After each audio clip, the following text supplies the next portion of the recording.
saw this about a year or so ago. I was very, very impressed with his vision for this anthem. So please welcome to the stage Mr. Marc Baxter.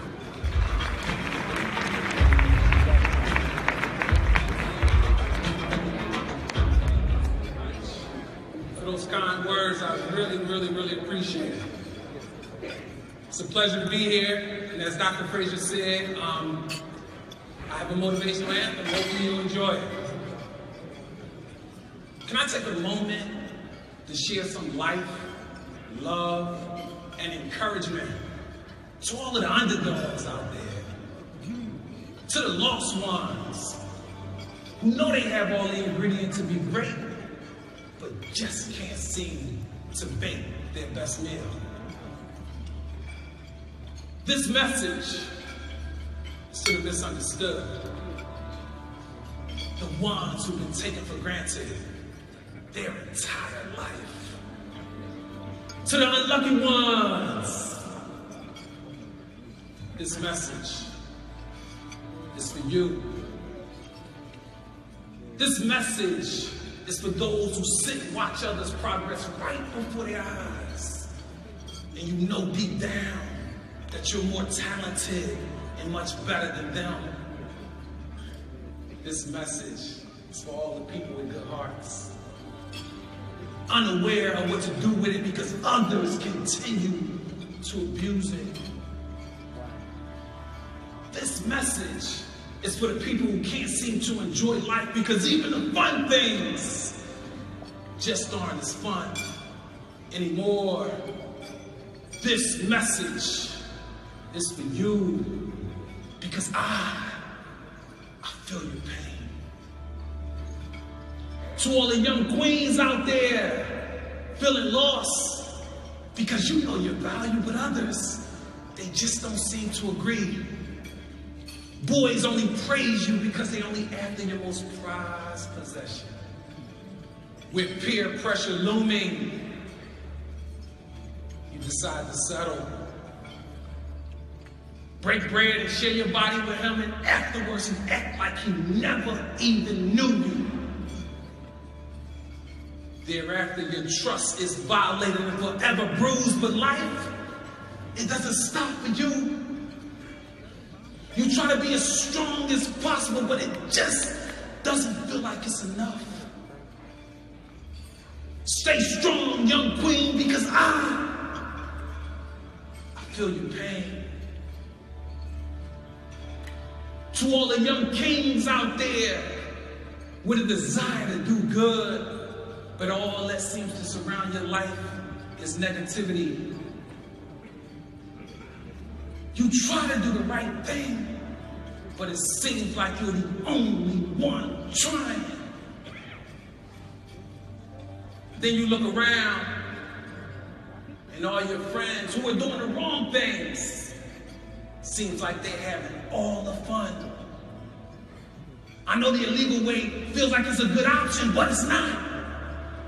I know you feel like you should have a better job, a better family, a better girlfriend, and even more education.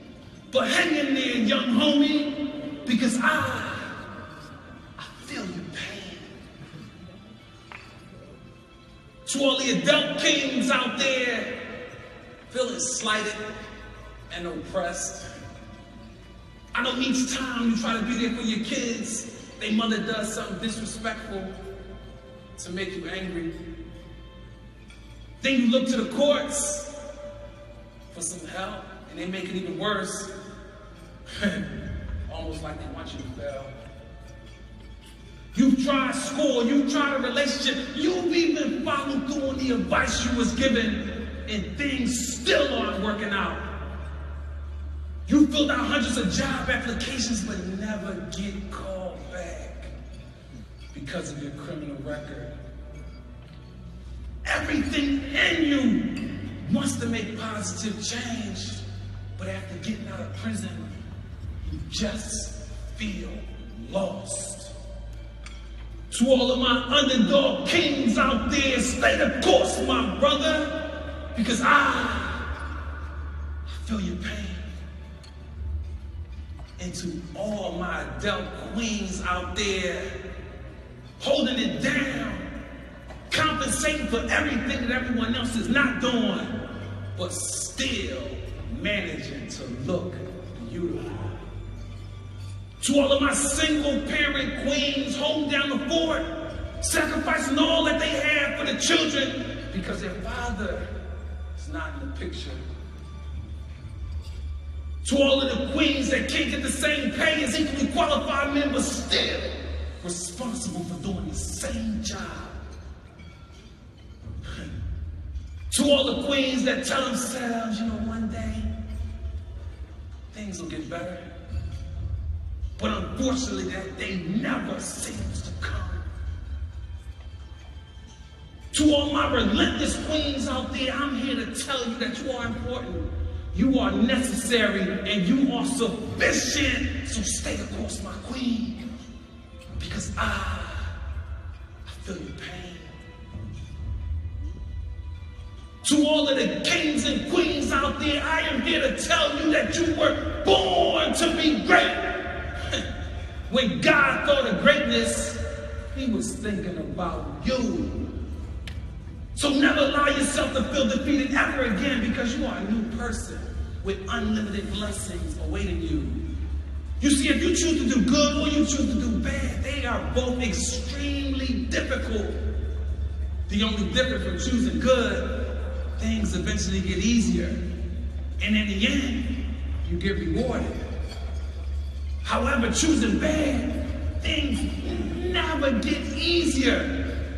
And in the end, you get punished. So here's the million-dollar question, right? Do you just want to suffer, or do you want to suffer for righteousness' sake? See, the truth is, you are a winner. So stop walking around with such a negative attitude. Good things happen when we feel good. All of the odds are stacked in your favor. The fact that you lost doesn't make you a loser. It simply means that you lost. In order to be considered a loser, you must lose each and every time. But here's the great news. In order to be considered a winner, all you gotta do is win once. Have you ever heard of haters? Well, of course you have. Haters are the people who continue to do the wrong thing even after falling down one too many times and refusing to get back up. Now they sit, look up, and try to discourage other people from making progress. Stay clear of these leeches, and whatever you do, please don't become one. Never take advice from anyone who doesn't have what you want or have never been where you are. You see, promises? Promises are for people whose words are not credible. Once you align your thoughts, your words, and your actions, there's no need to make promises because you become one with your words.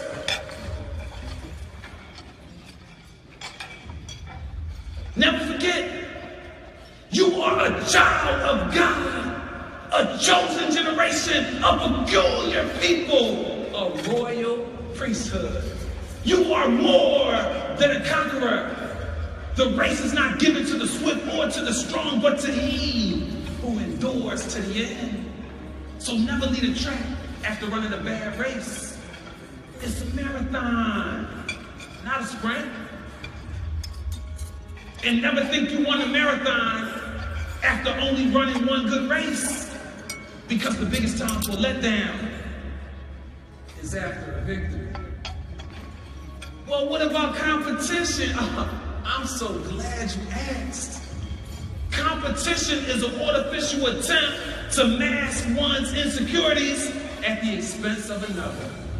However, there is some value in competing with others, but under no circumstance should you ever compete against others. Not only is it a waste of time, but it gives you a false sense of progress. You can't measure growth by competing against others because you can't measure your opponent's effort. Now, how can you be the best version of yourself? Well, thank you so much for asking. See, if you truly believe that the cream rises to the top, then stop stressing and struggling, trying to get to the top, and just relax. And focus on being the cream. In order to be the cream, you must be the very best you possible in all aspects of your life, and you must put yourself in the very best possible position in all areas of your life. You see what Oprah, President Obama, and Bill Gates all have in common? They didn't have a perfect plan. They had an idea.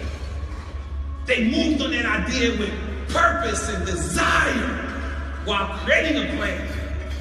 They stayed the course with discipline, consistency, and with the secret sauce that makes everything happen. Yes, belief is the secret sauce. You see, faith accesses all blessings, but fear, fear cancels them. Now, why did I have to share this message with you today? Well, I'm so glad you asked.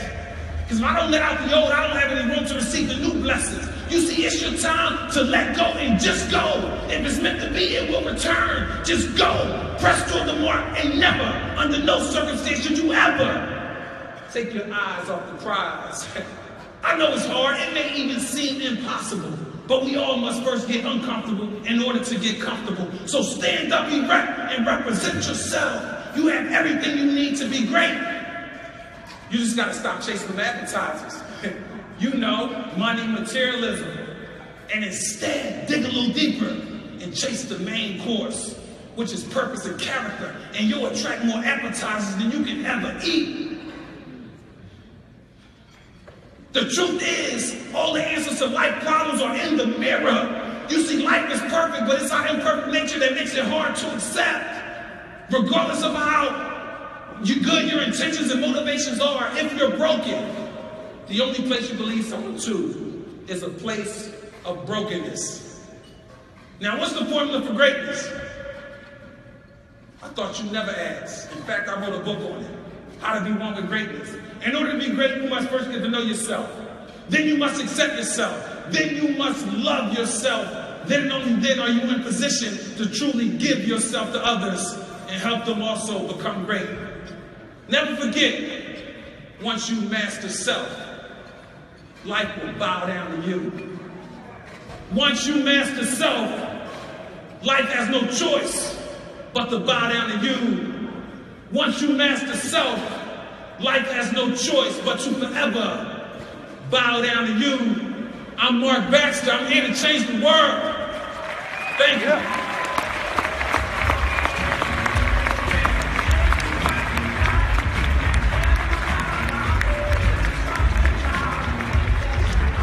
Thank you, Marc.